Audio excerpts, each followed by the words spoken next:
Good morning, students. Today, welcome to the new session of Class 8. We'll start with two books. For English, one, Honeydew, and second, Supplementary Reader.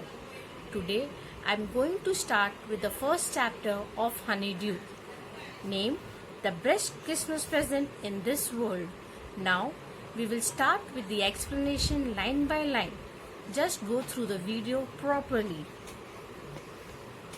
Before you read, there are some dates or periods of time in the history of the world that are so significant that everyone knows and remembers them. This line means that in our history period, there are many dates in which many significant things have happened. अपने history में, अपने time period में ऐसी बहुत चीजें हुई है जो हम ध्यान देने लायक है. The story you will read in this chapter mention one such date and event. जैसे जैसे हम चैप्टर को आगे कंटिन्यू करेंगे, हमें ये पता चलेगा कि we are dealing with the year 1914. This was the time during the First World War between the Britishers and the Germans. इसलिए हमारे लिए ये डेट इम्पोर्टेंट है. Now we shall start with the chapter. I spotted it in a junk shop in Bridport. Here, the author is telling that when he visited Bridport एक जगह का नाम है. ऑथर जब Bridport गए थे तब उन्होंने एक जंक शॉप देखी थी. जंक शॉप का मतलब होता है a shop where we can get second hand items और गुड्स और antique pieces. He found a roll top desk. Author को एक डेस्क चाहिए थी, अ रोल टॉप डेस्क, जिसे वो सब जगह ढूंढ रहा था. And he found the roll top desk. Roll top desk का मतलब है a desk with the top rolling. We can turn it upside down.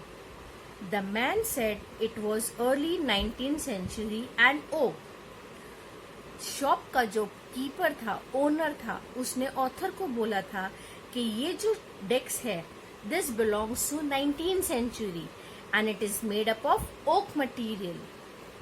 I had wanted one. Author को हमेशा इसी रोल डेस्क की ऐसी ही जरूरत थी. इसीलिए ऑथर ने सोचा कि वो डेस्क उस शॉप से परचेज कर ले. But they were far too expensive. Author had visited many other shops also, but the desk was too expensive. That's why the author had decided to go to a junk shop. This one was in the bad condition. The roll top desk he found was in a bad condition. मतलब उस desk की हालत अच्छी नहीं थी. But author को वो बहुत सस्ती मिल रही थी, बहुत चीप मिल रही थी. इसीलिए ऑथर ने डिसाइड करा कि वो डेस्क वो मार्केट से परचेज कर ले. The roll top in several pieces. One leg clumsily mended. Clumsily mended का मतलब है डेस्क का एक पांव प्रॉपरली मेंड नहीं था, टूटा फूटा था. Scorch marks all down one side. Scorch marks का मतलब है burnt marks. डेस्क को देख के ऐसा लग रहा था कि शायद वो कहीं से एक साइड से जली हुई है, इसीलिए वो burnt marks भी उसके साइड में दिख रहे थे. It was going for very little money. Author को वो डेस्क बहुत चीप मिल रही थी. I thought I could restore it. Author ने डिसाइड करा कि मैं इस डेस्क को परचेज कर लेता हूँ और मैं वापस अपने घर ले जाके उसे रिपेयर कर सकता हूँ. रिस्टोर का मतलब होता है repair. It would be a risk, a challenge, but I had to have it. Author ने ये डिसाइड करा कि ये एक रिस्क है उसके लिए. क्यों?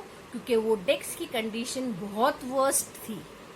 That's why the author decided that it was a challenge for the author to do the task. I paid the man.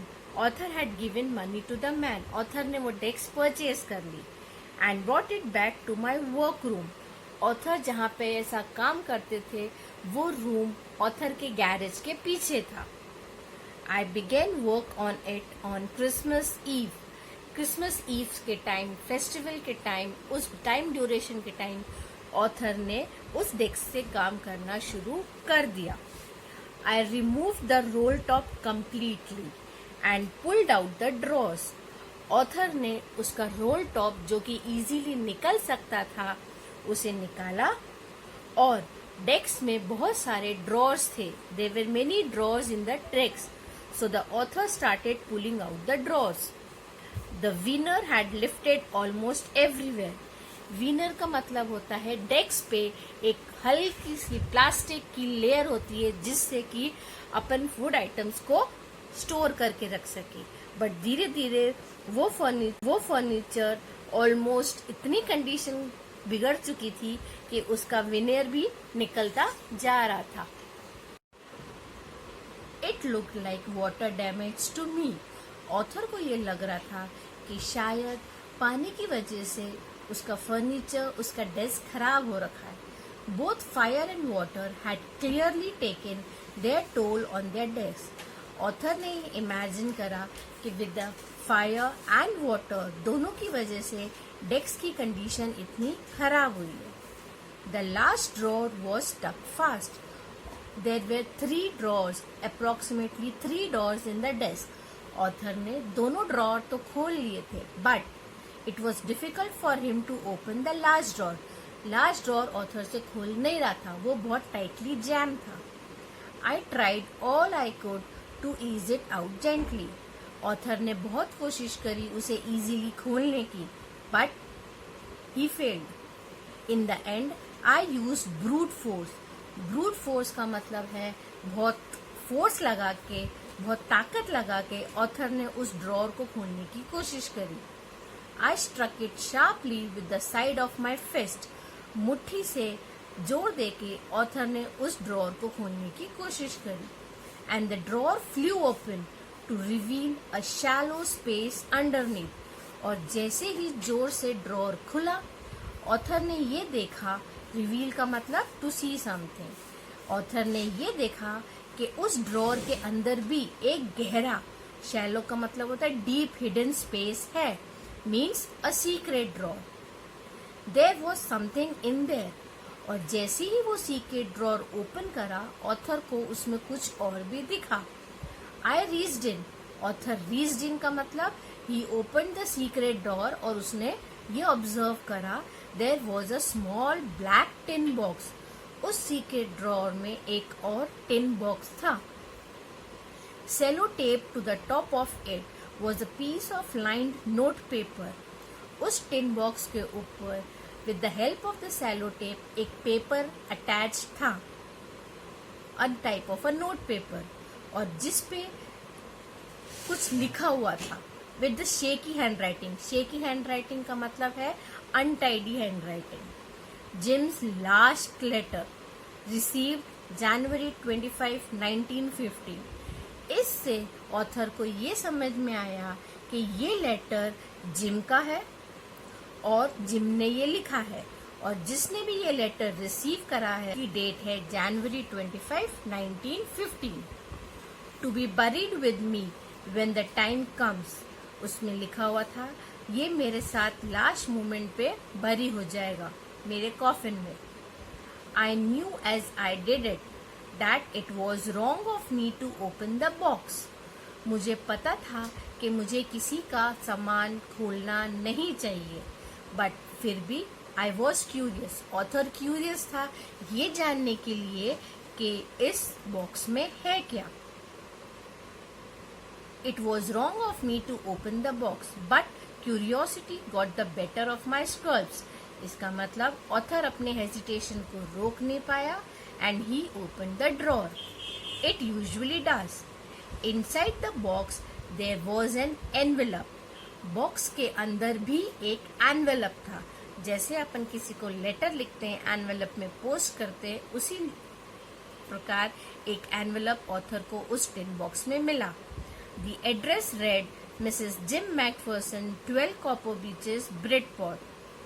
Author को इस एड्रेस से ये समझ में आया कि ये लेटर मिसेस जिम मैकफर्सन के लिए लिखा हुआ था, जो कि उनके हस्बैंड ने लिखा था, जिम मैकफर्सन, और उनका एड्रेस था 12 copper beaches, Bridport. Bridport is the name of a place in England.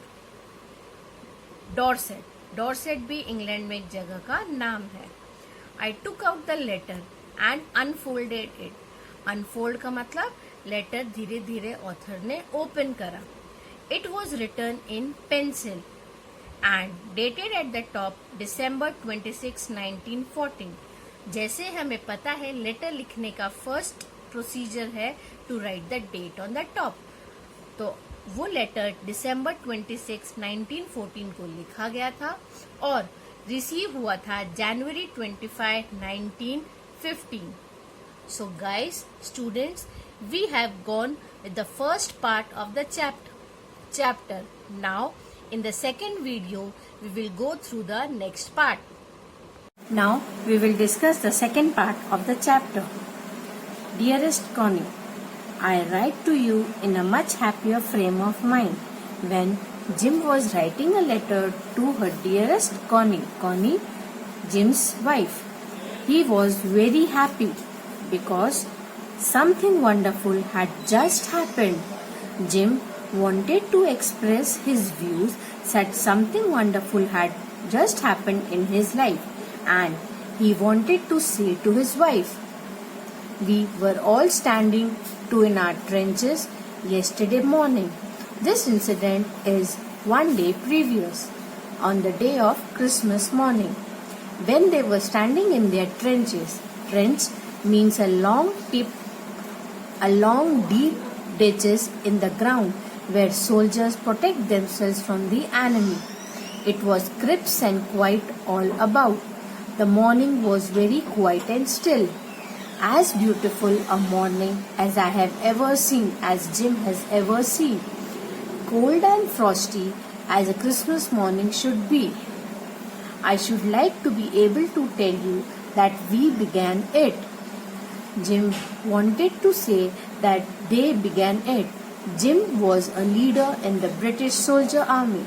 But the truth, I am ashamed to say, he was feeling ashamed when he was revealing the truth that it were not they, but the Germans began it. Now, the Fritz word is used to represent the German soldier. First, someone saw a white flag waving from the trenches opposite.